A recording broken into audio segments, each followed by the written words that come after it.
We should have a, I don't know, there should be some type of formal thing. So this is the last time I get to see everybody? In this room. In this room. Oh, yeah. We got 5 weeks left, guys. Let's go. I have no opening statement because I have nothing in my head, so fire away. I feel like you've been pretty complimentary of Dennis Gates earlier this season and kind of knew some of that staff. Maybe just what, I know you weren't in the SEC last season, but they obviously had a tough one. What have you seen from them in this turnaround? Well, I'm really happy for him because I'm a huge fan of his. He was coaching at Cleveland State, if I remember this right, and we played them in a game at BYU, and I like the way he approaches the game. I like how aggressive he is. I like the way he carries himself. I like the way he talks about the game and honors the game. I think I'm a big fan. I think he's, one of the really special coaches in college basketball, and so and then, last year wouldn't have been easy for anybody, but the way that he's helped that program, those kids have responded this year is pretty extraordinary. It's pretty special. It's one of the great stories. I think one of the great stories in college basketball is how they've responded, and so I love him. I think he's terrific. I think he's great for basketball. Mark, to circle back to Jackson for a second, I think you mentioned that he was scheduled to have the surgery up in New York yesterday. Yep. I guess, did that happen, and what can you share with us about just his outlook and how that went? Surgery was perfect. I talked to him last night. He was a little tired and a little irritable, but he's on his way back right now, and we're hoping that he'll be available Saturday. So we'll see. So he's going to be able to travel with the team, be around the team, kind of as normal? We'll see about you. I was kidding about the availability, by the way. I got no appreciation for that. We'll see how he feels when he gets back. So if he feels up to it, I know he's going to want to be with the team every second he can, and we want him to be. And so, I know it's tough travel, tough 48 hours for him, and we'll see how he is once he gets here. To circle back to something else you mentioned on, I think, the radio show on Monday night, you mentioned that Kerr will have the extra year of eligibility available. Does that mean that he won't be coming back this year? Is there any chance still that he would play for you guys? We're past the window now where he could actually get back. It's just been a little bit stubborn of a healing process, and so he just hasn't reached the benchmarks that he needs to get to in terms of the healing process.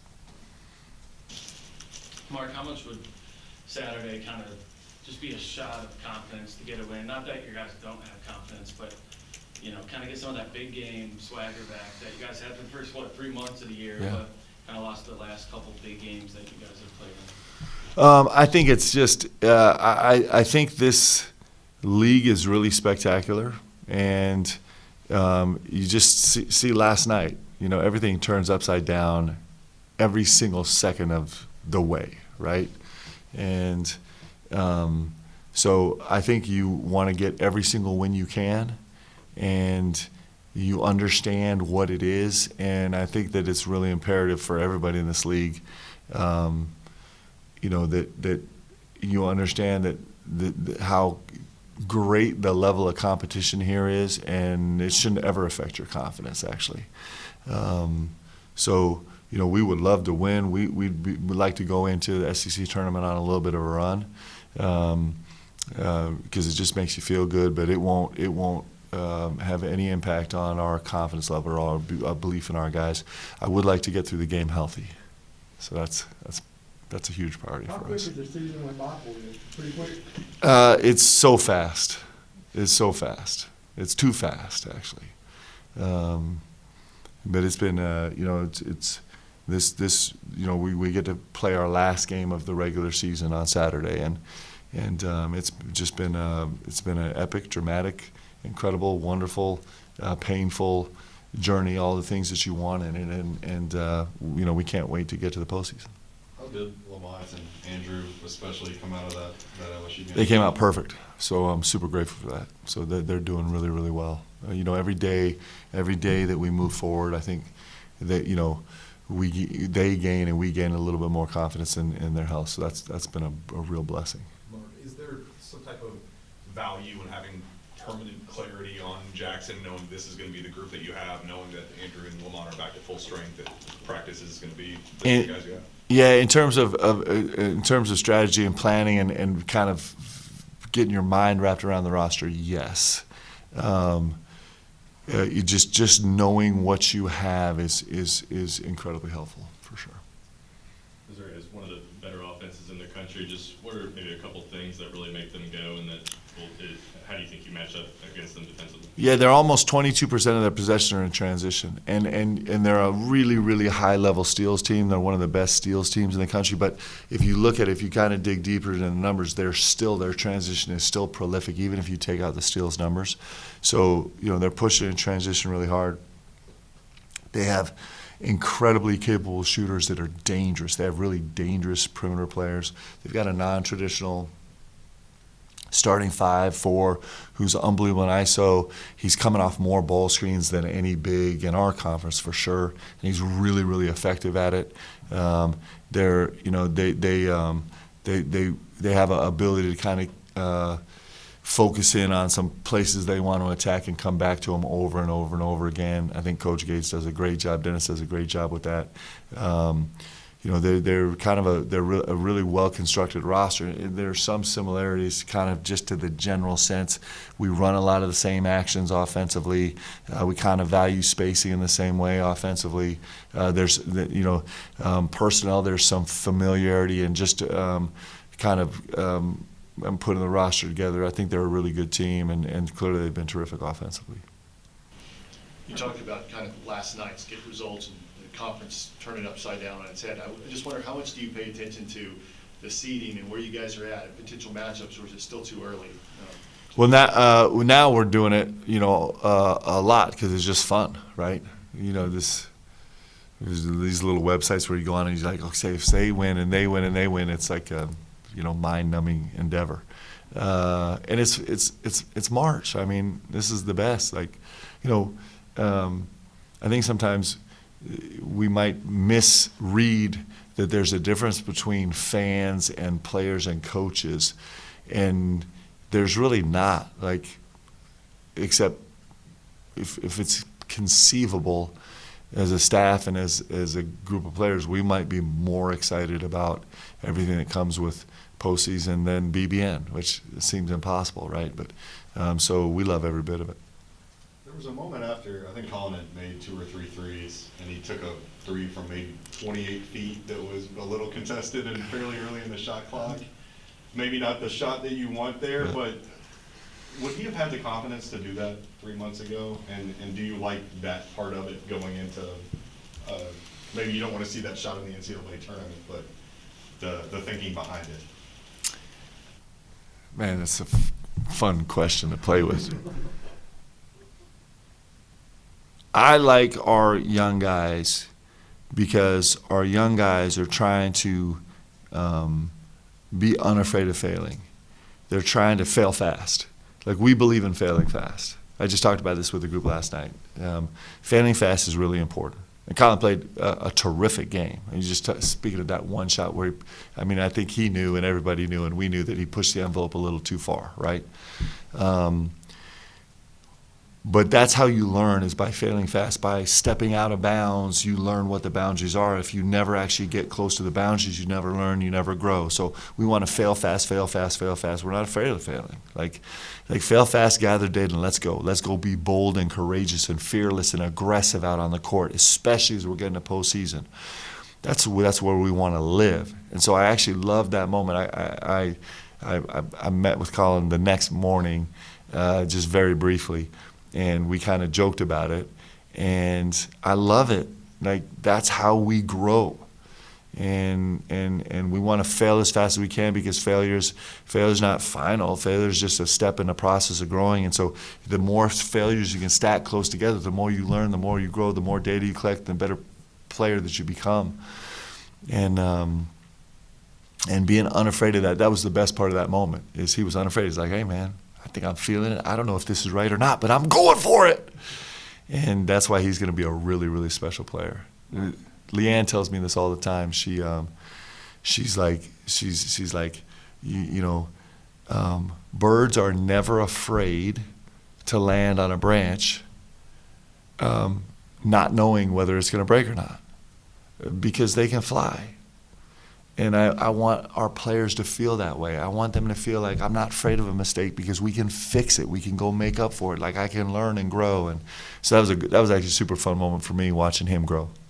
Sorry to interrupt, but You were totally bored with my answer. You're like, enough. Can we slow it down? felt inspired by the introductory press conference, I remember you said, winning the SEC tournament matters. Yeah. You're about to coach in your first SEC tournament. I wonder what your emotions and feelings are going into that tournament, and it's important. It's not only to the team and you, but also the fan base. Well, it's why you play. I mean, this is why you play ultimately. You know, sometimes in this culture, in this environment, with all the things going around, there's so much, right? And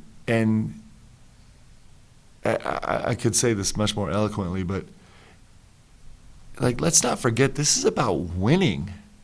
Like, we're here to win. We do all this work to win. And it's like, that's why we're here, is to go win, especially at the University of Kentucky. There's nothing less than that that's acceptable. And so, you know, the social media stuff and the NIL and the transfer portal and the professional and all the things are great, but you know, we should never be distracted by the fact that, like, that is not the end goal. The end goal is to win. The end goal is to raise a trophy and hang a banner. That's the end goal. And so we're here now. We've gone through this season. We've been through everything we've been through. And we've grown in all the ways that we could grow as fast as we could possibly grow. And now we're at the final stages where it's time to win. Like, you're either going to win or you're not. And that's not to be paralyzed by fear or crushed by expectations. It's just time to recognize that, you know, what you've worked for the last 6 months and for your whole lifetime is actually right now. It's not the other stuff in the future or the past or wherever. It's right now. And so this SEC tournament matters. It's the best league maybe that's ever been in any you know, in any year of college basketball, and this SEC matters. And so we're heading to Nashville with all of our successes and confidence and warts and holes that we got to plug, and we're going there with one goal, which is to go win. And I assume every team is going there that way. That's why athletics is beautiful, is because, you know, it gets that pure at the end of the day. You're either going to go win or you're not, and it matters. Mark, I think Tuesday, for the first time since the Mississippi State game, you guys attempted 33s. Just how encouraging was it to get to that number, especially with postseason play, game away? Yeah, it's you know, that's we've talked about it as a team, and you know, for probably the last 6 to 8 weeks, we've just been trying so hard to just stay above water, managing all the changes. And, you know, for the first 2 or 3 months, we were so focused on getting better every day, getting better. And then we went through a period in the season where it happens to a lot of teams where we just had so much change to roster and rotation. We're just like, how do we survive? How can we stay alive? And, you know, this will be, like we talked about, this will be our 3rd straight game, you know, where we have the same unit that we put out on the floor. And there's some real comfort that comes with that. And with all of that said, you know, now we get to, you know, instead of managing things, we get to be auspicious, and I was really proud of that. You know, our pace is really important to us, and what happens in the postseason is everything gets dragged to a screeching halt, and we got to fight that like crazy to have pace in the game, because that's when we play our best. So I was really pleased with that number. Circling back to the conference tournament for a second, obviously you've gone through kind of that process before at Utah Valley and BYU, nothing on the stage of the SEC tournament per se, but just having, you know, a couple of years of experience of going through that, the mechanisms of it, what have you learned from going through the postseason conference tournament setting with your teams before that you plan to apply, or maybe plan to not apply in any other direction with Kentucky this season? Well, it's I mean, these tournaments are like, you know, NCAA tournament is the mecca of all tournaments in the world.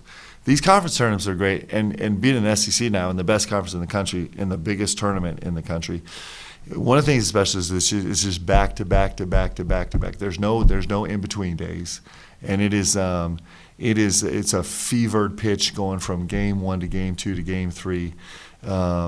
it's all teams and fan bases that you're intimately familiar with, and a lot of times have a beef with, and a history with, and some frustration with, or some ownership of, or whatever. And it's a really unique dynamic. It's really special. And so with that said, our goal is just to be as ambitious and aggressive and focused as we can. And it's everything at hyper warp speed, right?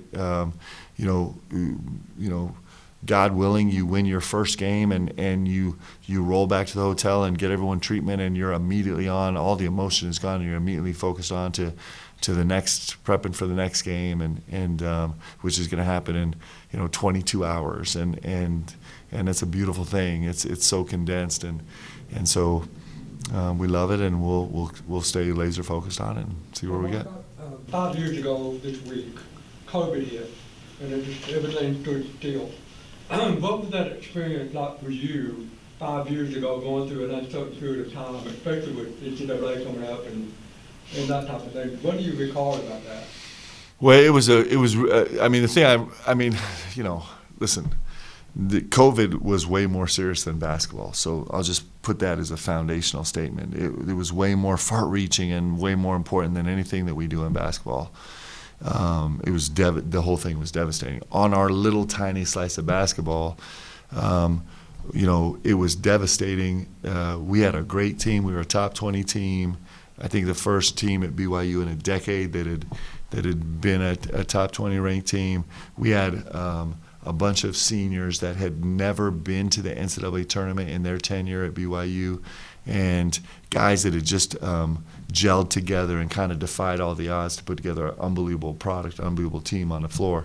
And so we're in full prep mode to go, and the announcement comes out. And so what I remember most is like the absolute like gut-wrenching, guttural devastation of my guys. It was devastating.